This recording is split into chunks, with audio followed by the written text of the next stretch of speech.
Good morning, good afternoon, whatever time of day you're tuning in, whatever time of day you are tuning in. Hope you're having a great faith-based Friday so far. Just reshare everything out real quick. Whatever time of day Yep, we're good on Facebook. What's happening? Let me go check YouTube real quick.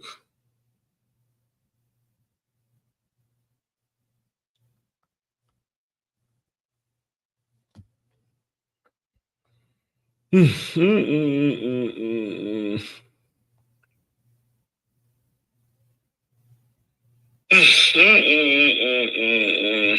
right, here we go. Right into it. So, being one of the more valuable, dependable people, I have to kind of make this episode a little earlier today because I do have to go and pick kids up. I teach at a school, and I'm one of the two people that actually drive the bus. So I do have to get going a little earlier today, seeing that I got to go pick the kids up. I normally don't have to pick the kids up. Normally it's me dropping them off. But again, happy to do it because I wouldn't be practicing what I preach if I didn't do it. I wouldn't be the person I am. I wouldn't be the person teaching dependability, teaching entrepreneurship, teaching wintrapreneurship, teaching intrapreneurship, teaching the teamwork, the innovative teamwork that I teach. I wouldn't be able to teach it if I don't have things like that, if I don't do things like I had to do today. So give me a second. Let me get my coffee in me and we'll get this thing going. So first and foremost, let me just introduce myself to anybody that may be new to my world, new to this channel, new to all the things that I do. My name is Aswand Cruikshank. I am your one and only Move Swiftly speaker, former Division I college football player, and current 5-time, soon to be 6-time published author and educator. I created this whole business, this whole brand, this whole framework. It's all about taking the innovative teamwork lessons that you learn on the football field and applying them to businesses and business owners so they have a staff, a group of employees that moves as efficiently as a championship high school or youth football team. Business owners, if you're interested in any of that, if any of that sounds like you, make sure you go to freeguide.makeyourmove.com. That is freeguide.makeyourmove.com. We break it down into really, really simple math equation, establishing measurables, creating a professional distance, and that is what leads to the productive environment that keeps your profits flowing and keeps you from going under. If you're ready to have me come in, if you think you'd be interested in having me come in and speak to your staff about how to develop this mindset, how to work together in a more cohesive way, you just simply need to go to makeyourmove.com. That's MakeYamove.com. You can do all your research. You can subscribe to the podcast or the YouTube channel. You do all that stuff right there, or more importantly, book me to come in and speak to your staff. That's when progress is made. That's when your people know you're serious about their development, is when you're actually paying money to get people in that can help them develop the cohesive organization that they need to be developed. That's the difference. As you as an owner, are you willing to invest your own profits in getting them better and getting them where they need to be? All right. One of the things that we do here every single Friday is something I'll call Faith-Based Friday. Faith-Based Friday is all about it's all about the word. It's all about the word. All right, the word. I didn't say church. I didn't say religion. I said the word, and understanding how the word of God and the going to church is one thing, but the actual doers of the word and the following of the word, that's a completely different animal, because it's important that we take the word in every single day, and we understand that we're all going to fall short of God. We're all going to be in a situation where we want to do things and we're going to make mistakes. The mistakes are going to happen. And I created Faith-Based Friday from the standpoint of, I think, listening to, so I go to church every Sunday. This Sunday I couldn't because I was in Naples, but I tune in, whether it's virtually or whether it's in person. I tune in, I go to Life Church, and I pay my tithes there and all that kind of stuff. And whenever I hear that message, it kind of centers me and recalibrates me, gets me exactly where I need to be. So every Friday, what I decided to do is I leave that day reserved for us to go over the message and what it was all about, what he was talking about. And, right now, Pastor Craig Groeschel is in this series, this love story series, where he's talking about some of his favorite marriages, how you make relationships work, the ups and downs that you're going to go through when it comes to relationships. When I say the ups, the downs, the trials, the tribulations, so many things are going to be coming up when you're talking about merging two lives with one another, something I'm experiencing right now in this very moment as me talking. And his message is just so on point. And I can't tell you the importance of, above everything, you have to develop a walk of faith. You have got to make sure everything you do is faith-based. You cannot get caught up in the moment, whether the moment is a really, really good moment or whether you and your significant other are having a bad moment, whether it's a big, brutal fight that you guys are having about a certain thing, or if you're having just an incredible time and you love each other. Never get caught up in the moment. Always be about the faith. Always be about what's happening tomorrow, because tomorrow's coming. All right, it's coming. It's not guaranteed. I understand that, but you got to prepare for what's happening tomorrow. And, you got to be willing to make certain sacrifices based on what's best for each other. And these were the messages that he was kind of given, that he was talking about in the message in this past Sunday sermon. So I'll let him take it away a little bit, and I'll interject as usual, as I normally do. So I'll cut this at around 20-25 minutes, because like I said, today I got to get going because I got called in to go drive the buses and pick up the kids and all that. So I'm not only picking them up, now I'm be dropping them off as well. So, it is what it is. Hey, somebody got to do it. Somebody got to be that grinder. Somebody got to be the person that's going out and getting after it. I'm going to step up and be that guy. So let me get right into Pastor Craig Groeschel's message. He starts off with a very strong point in terms of what the social media fueled world is creating and how you have to actually be ready for it. You have to be ready for it, and you have to have very honest dialogue with what's going on internally with you and whoever the relationship you're in with. So I'll let go. Oh, that whenever you go on social media and you see people posting about their marriage, we typically see what I call "my marriage is amazing" posts. Does anybody know what I'm talking about? It's like, hey, look how good we are, and look at how happy we are, and how blessed that we are. And there are so many marriages that genuinely are really, really good. But typically, when you look on social media, what you see is the highlight reel, exactly. Right? Exactly. You see people on their vacations, you see the romantic dinners, you see the matching pajamas at Christmas time, and the caption says something like, "I love you more today than ever before," which is often true, but sometimes what it means is we almost killed each other last week, but we're still here. And so I'm acknowledging that we're still here. And we got to be honest about the posts. No one ever posts about the argument in the car. Exactly. Right? Exactly. Especially the one on the way to church. It's Amy and I are very blessed to have a great marriage, and I honestly think that the place we have our worst fights are in the car. Why? I'm not sure, but I know I'm not doing something right when I'm driving in the car. Maybe you can relate. And if you look at just what you see online, a lot of times you may be convinced that there's something wrong with your relationship. Mm-hmm. And I want to talk to those of you who are maybe dating or maybe married, and you feel like there might be something wrong with me or with us, and show you that real love reminds you, real love is not always perfect, right? It's not always flowers and fireworks and fairy tales. Real love is often choosing to be kind instead of having to be right. Real love is apologizing when you get it wrong and forgiving when someone has wronged you.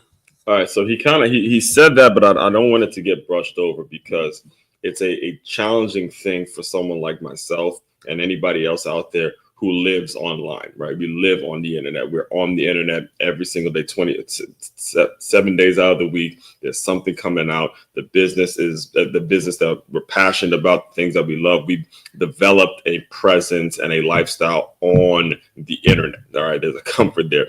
And when you're talking about dating, even especially how I met my girl, was through it was an app that was more so focused on folks that are into going to church, focused on doing the right things. And it was upward. Yeah, it was upward. It was upward. And if you go, and I don't know if I've ever shared this with you guys, but if you go and you look up Craig Groeschel, he did a sermon for Upward. He did a sermon for it. Let me see if I can find it real quick for you guys. Yeah. So the pastor, I was for years. I mean, I was against dating apps, but when it came to Upward Dating, for my podcast listeners, I'm on the Upward Dating app, and you see the same guy, Pastor Craig Groeschel, who did a sermon for it. And as I was started going to that church, that's when I said to myself, hey, it might be the best thing to go on Upward. It might be the best thing to go on Upward and, be a little more open than I normally was before, because when you're living online the way I'm living online, it is incredibly challenging. It became incredibly challenging to find people that give a rap. I try not to swear as much on Faith-Based Friday, but it's hard to find people that give a shit. It's hard to find people that genuinely care about the individual, other than how great the individual is online, how that I could potentially help their business. A lot of the people that were in my life before I met her, I let in that had their own agenda. They come in, they do their show, we record, we have a great episode, and you don't hear from them again. So much of the thing about meeting someone or dating or anything like that, you have to really be fair to yourself and understand that the questions and the conversations that you're going to have, it's not going to always be pretty. It's not going to always be what he had just suggested on, posting on social media, where we're looking like some perfect couple. That's not real. That's not life. That's not the way it should be. And it shouldn't feel like that. You shouldn't want there to be just this perfect union and these two people that are perfectly merged together. No, you want it to be a very true thing, to where there are certain things you have to work on and certain things the other person has to work on. And if you're honest about it, you can work on them together. That is what it should be about. That should be the mentality. And that is what he's saying, regardless of how you meet the person. And, like I mentioned, when he gave this sermon, that's what made me really kind of go back on the app and really looking, I met her, and, we're having an unbelievable time. But at the end of the day, it's not without fights. It's not without arguments, not without things that I'm 1000% sure I do to piss her off. And there's some things that I'm not too keen on that she does, but we figured that out, because that, to me, that's part of the learning process and understanding that every single person, every single situation is not going to be perfect. So let me get through. So some of the notes I jot down, I got to like 13, 14, where he starts talking about the importance of recognizing your problems and leaning into them, and understanding how you have to really start praying with people and understanding what prayer is. So I'm gonna let him keep cooking. Upon God, because he cares for us. So she takes all of her grief, all of her pain, all of her frustration, all of her disappointment. And as much as I want to do that, and as much as it feels right, sometimes what she wants is not me fixing, but me feeling with what she's going through. Let me let him go through. I'm gonna get him go through, because and this raises a thought. Lesson number 2 is sometimes your spouse doesn't need a solution. They just need your presence. Sometimes they don't want you just to fix the problem, but they want you to feel the pain in the moment with them. And I'm still learning this lesson.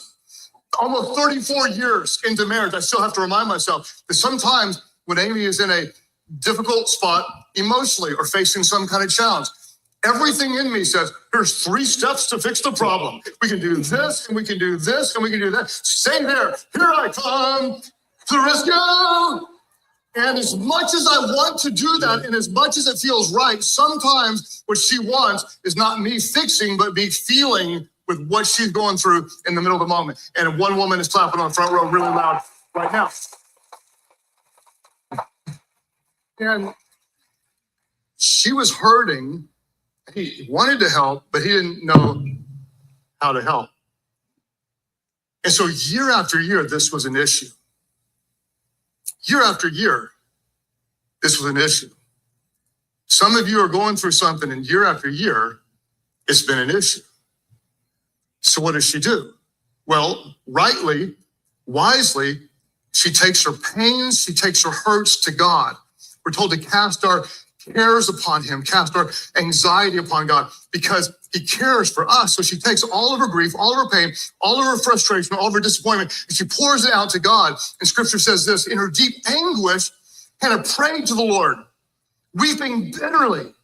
And she made a vow saying, Lord Almighty, if you will only look on your servant's misery and remember me, God, and not forget your servant, but give her a son, then I will give him to the Lord for all the days of his life.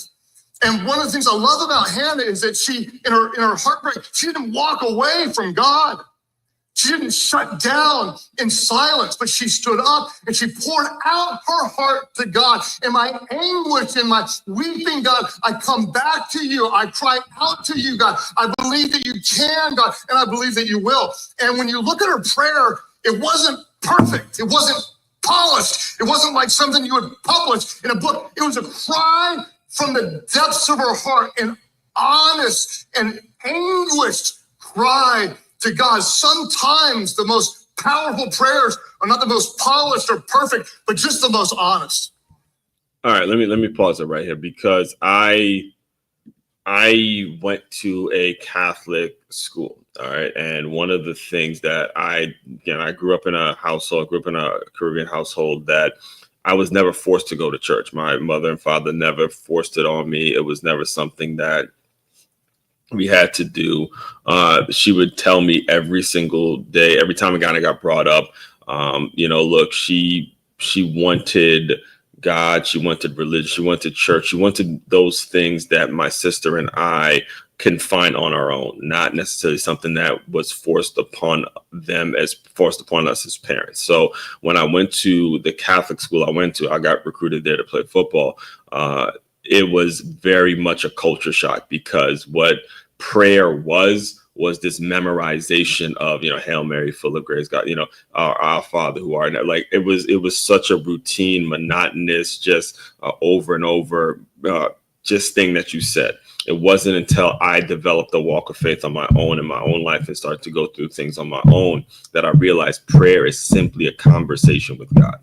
That's it. Do not overthink what prayer is. So when he speaks on, and again, I strongly recommend you guys go listen to the entire sermon, but when he speaks on this concept of praying together, he's really talking about having honest dialogue and honest conversations together, whether it's you, the person, and God. Honest dialogue about what it is possible, what it is you can do, what it is you want out of your life. And with those are the only ways that you can move forward, is through honest dialogue and honesty, and making it so you understand, hey, look, there's good things, there's good and there's bad. But without the understanding of what prayer actually is, things start to become so convoluted, so confusing, because you as a human being, you as the one who's a human, you start doing things that are going to be unfair to yourself. You start paying for stuff that you're not ready to be paying for. You start making moves and deciding that you're going to just try to get in here that you're not ready to do. In fact, I'll give you guys a story. Just yesterday, I went to this networking event. If you listen to today's Move Swiftly Thought, you heard me talk about a networking event, and there was a story that was told by a financial advisor, and he was telling me about a couple that had just enough to buy a house, but they were struggling to get there. They were struggling to get this house that they eventually bought, and they barely got there. And God forbid something happened. I believe he mentioned it was either his wife, that woman that he bought the house with, got sick and she couldn't work anymore. And, she got cancer. And then there was nothing, that they had no savings. They had nothing at all put into the savings. And she got sick.